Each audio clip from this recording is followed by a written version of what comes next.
3 number question कितना दिया है 1। 3 नंबर क्वेश्चन जो है 8/6 यानी बड़ी संख्या ले लेते हैं। 3 नंबर क्वेश्चन a बराबर कितना है तो 8 6 7 और b बराबर कितना है तो 2 5 5। यूक्लिड विभाजन एल्गोरिथ्म के द्वारा एचसीएफ निकालने का नियम क्या कहता है, जो बड़ी संख्या है उसको a मानना है, छोटी संख्या को b मानना है। उसके बाद क्या करना है, छोटी संख्या से बड़ी संख्या में डिवाइड लगाना है और उसका फॉर्मूला यूज करना है। तो यहाँ पे हम लोग लिखेंगे यूक्लिड विभाजन, लिखेंगे यूक्लिड विभाजन एल्गोरिथम के द्वारा फार्मूला क्या होता है इसका, यूक्लिड विभाजन एल्गोरिथम के द्वारा फार्मूला जो होता है वह होता है a बराबर बी क्यू प्लस आर। अब a क्या है b क्या है, तो वह जो a है वह किसका काम करता है तो भाज्य का काम करता है, b किसका काम करता है तो भाजक का काम करता है, q किसका काम करता है भागफल का काम करता है और r किसका काम करता है शेषफल का काम करता है।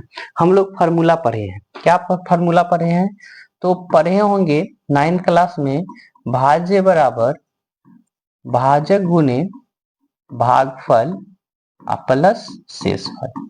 ठीक है, तो देखिए यह जो भाज्य है वह किसका काम करता है a का काम करता है, b किसका काम करता है तो भाजक का काम करता है, q किसका काम करता है भागफल का काम करता है और r किसका काम करता है तो शेषफल का काम करता है। तो यही फार्मूला को यहाँ पे यूक्लिड विभाजन एल्गोरिथम के द्वारा बोला गया है, वही सजा दिया है a बराबर बी क्यू प्लस आर। तो चलिए हम लोग देखते हैं a की जगह पे वैल्यू पुट करते हैं। तो a की जगह पे वैल्यू कितना है 8 6 7, b के जगह पे कितना होगा 2 5 5। अब कहता है q बताइए, q तब पता चलेगा जब उसको हम छोटी संख्या से बड़ी संख्या में डिवाइड लगाएंगे। तो चलिए वहीं पे हम साइड में रफ करते हैं। 2 5 5 से हमको डिवाइड लगाना है 8 6 7। तो अब बताइए कितना से लगेगा, तो 2 से 3 से कितना से लगेगा 3 से, तो 3 से मल्टीप्लाई कीजिए, तो 3 से करेंगे तो 3 5 जा 15, 1 बचा, 3 5 जा 15 1 16, फिर क्या बचा 1, 3 2 जा 6 1 7। अब क्या करना है इसको माइनस कीजिए, तो कितना बचा 2 बचा, यहाँ पे कितना बचा 0 बचा, यहाँ पे कितना बचा 1 बचा।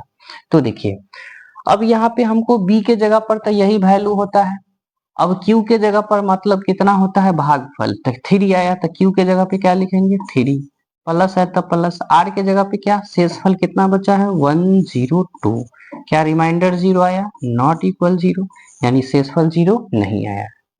फिर से अगला स्टेप, अब अगला स्टेप में हमको क्या करना है तो देखिए यहाँ पे क्या था 8 6 7, तो यहाँ पे हम 8 6 7 लिखे।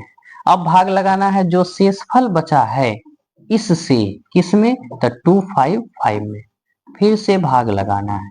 अब देखिए यहाँ पे क्या देखिए तो ये 2 5 5 आपको यहाँ पे अब भाज्य का काम करेगा, 2 5 5 किसका काम करेगा भाज्य का काम करेगा।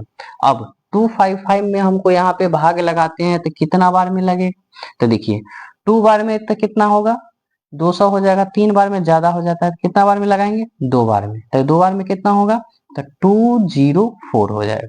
अब यहाँ पे क्या होगा माइनस कीजिए, तो माइनस करते हैं तो यहाँ पे कितना होगा 1 हो गया, यहाँ पे कितना हो गया 5 हो गया और ये कैंसिल हो गया। तो अब देखिए 2 5 5 में जब हम डिवाइड लगाए हैं तो कितना आया, भाजक है आपका 102 इंटू भागफल कितना आया है तो भागफल आपको 2 आया है, तो भागफल 2 और शेषफल कितना आया है 51, यानी यहाँ पे 51। ठीक है, 80 नहीं आया है। फिर से यह प्रक्रिया तब तक चलेगा जब तक रिमाइंडर 0 न आ जाए।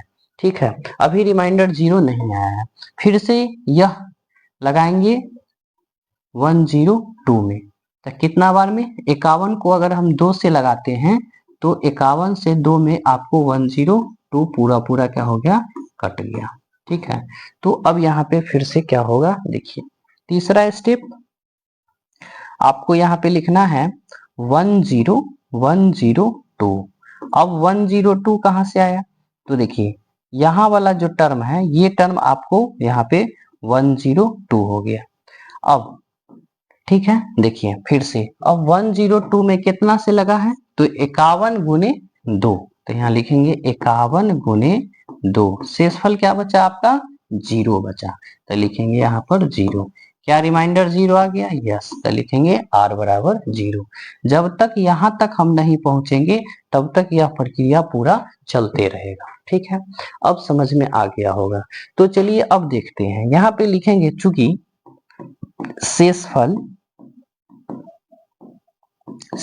शून्य आ गया है, शेषफल शून्य आ गया है, और जब शेषफल शून्य आ जाता है तो एचसीएफ क्या कहलाएगा, तो एचसीएफ देखना है जो किस संख्या से गुना किए हैं तो शेषफल शून्य आ गया है। 51 को हम मल्टीप्लाई किए हैं 2 से तो शेषफल शून्य आ गया है, तो इसका भाजक क्या है, 51, वही भाजक आपका एचसीएफ कहलाता है। तो एचसीएफ क्या हो गया यहाँ पे, 51 हो गया। तो आप एनसीईआरटी का क्वेश्चन आप किसी भी बुक से आप उठा लीजिए, आपको यूक्लिड विभाजन एल्गोरिथम के द्वारा इसी तरह से मौसा आप निकाल सकते हैं। ठीक है, बहुत ही इंपॉर्टेंट टॉपिक है, तो इस तरह से आप इस टाइप के क्वेश्चन को आसानी से बना सकते हैं। ठीक है, सभी